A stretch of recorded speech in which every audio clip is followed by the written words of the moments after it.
കുറച്ച് നാളുകൾക്ക് മുമ്പായിരുന്നു ഇതേ കണക്കുണ്ട് ഈ ജാസ്മിനും അതുപോലെ തന്നെ ഗബ്രിയും വേർപിരിഞ്ഞു എന്നുള്ള രീതിയിൽ ന്യൂസ് ഭയങ്കര വൈറലായിട്ട് പോയിക്കൊണ്ടേയിരുന്നത്. അങ്ങനത്തെ രീതിയിലായിരുന്നു ഭയങ്കരമായിട്ടുള്ള കാര്യങ്ങളൊക്കെ നടന്നുകൊണ്ടിരുന്നത്. അങ്ങനെ ഇരിക്കുന്ന സമയത്താണ് ഇതേ കണക്കുണ്ടെങ്കിൽ ഗബ്രിക്ക് ഒരു ആക്സിഡൻറ്റ് പറ്റുന്നതും അങ്ങനെ ഇരിക്കുമ്പോഴത്തേക്ക് ജാസ്മിൻ കാണാൻ ചെല്ലുന്നുണ്ടായിരുന്നു.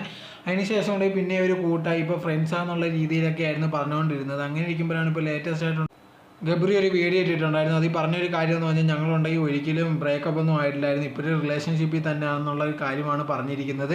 ഇപ്പോൾ ബിഗ് ബോസിലുള്ള സമയത്ത് പോലും ഉണ്ടെങ്കിൽ ഞങ്ങൾ തമ്മിൽ ഭയങ്കര അടിയും കാര്യങ്ങളൊക്കെ ഉണ്ടായിരുന്നു. അങ്ങനെ ഇരിക്കുന്ന ഒരു കാര്യം മാത്രമാണ് ഇവിടെ സംഭവിച്ചിരിക്കുന്നത്. ഞങ്ങൾ ചെറുതായിട്ടൊന്ന് പിണങ്ങിയെന്ന് മാത്രമേ ഉള്ളൂ, അതല്ലാതെ ഞങ്ങൾ ബ്രേക്കപ്പ് ഒന്നും ആയിട്ടില്ല. ആൾക്കാരുണ്ടെങ്കിൽ പല രീതിയിലുള്ള കാര്യങ്ങൾ പറഞ്ഞുണ്ടാക്കുന്നത് അങ്ങനെയൊന്നും അല്ല എന്നുള്ള രീതിയിലാണ് ഇപ്പോൾ പറയുന്നത്. ഇപ്പം ഇത് കേട്ടപ്പോഴത്തേക്ക് ഒരുപാട് പേർക്ക് എനിക്കൊക്കെ ഡൗട്ട് തോന്നിയതാണ്. ഇത്രയും നാളുണ്ടെങ്കിൽ ഇതിനെപ്പറ്റി ഒന്നും പറയാതെ അല്ലെങ്കിൽ ബ്രേക്കപ്പ് ആയ എത്ര പേര് ഇതിനെപ്പറ്റി കാര്യങ്ങൾ ചോദിച്ചിട്ടും അപ്പോഴൊന്നും പറയാതിരുന്നിട്ട് ഇപ്പോൾ പെട്ടെന്ന് വന്നിട്ട് ഞങ്ങൾ ബ്രേക്കപ്പ് ആയില്ല എന്നുള്ള രീതിയിൽ പറയുന്നത് അതിന് നേരത്തെ ഉണ്ടെങ്കിൽ ഇത് ഞങ്ങൾക്ക് ഭയങ്കര പബ്ലിസിറ്റി ഉണ്ടാക്കാൻ വേണ്ടി ശ്രമിച്ചതാണോ എന്ന് അറിയത്തില്ല. എന്തായിരുന്നാലും ഇപ്പോൾ ഇവർ വേർപിരിഞ്ഞിട്ടില്ല എന്നുള്ളൊരു കാര്യമാണ് ഇത് കണക്ക് ഗബ്രി ഷെയർ ചെയ്തിരിക്കുന്നത്. നേരത്തെ ഒരു പബ്ലിസിറ്റി യൂസ് ആണോ അതോ എന്തെങ്കിലും ഒരു പ്രശ്നം വന്നിട്ട് പിന്നെ ആക്സിഡൻ്റ് ആയതിനു ശേഷമാണോ പിന്നെ ഒന്നിച്ചതെന്നും അറിയത്തില്ല. ഇനി ആൾക്കാരുടെ അടുത്ത് ചുമ്മാ ഇതേ കണക്ക് ഉണ്ടെങ്കിൽ ഇല്ലാത്ത കഥകൾ അല്ലെങ്കിൽ അങ്ങനെ എങ്ങനെയാണെന്ന് പറയുന്നതായിരിക്കും. ഇനി ഇതിനെപ്പറ്റിയുള്ള സത്യം അറിയണോ ഇത് കണക്ക് ജാസ്മിനും വന്നിട്ട് ഞങ്ങൾ തമ്മിൽ ഇപ്പോഴും ബന്ധമുണ്ടെന്ന് പറഞ്ഞാൽ മാത്രമേ അറിയാൻ സാധിക്കുകയുള്ളൂ.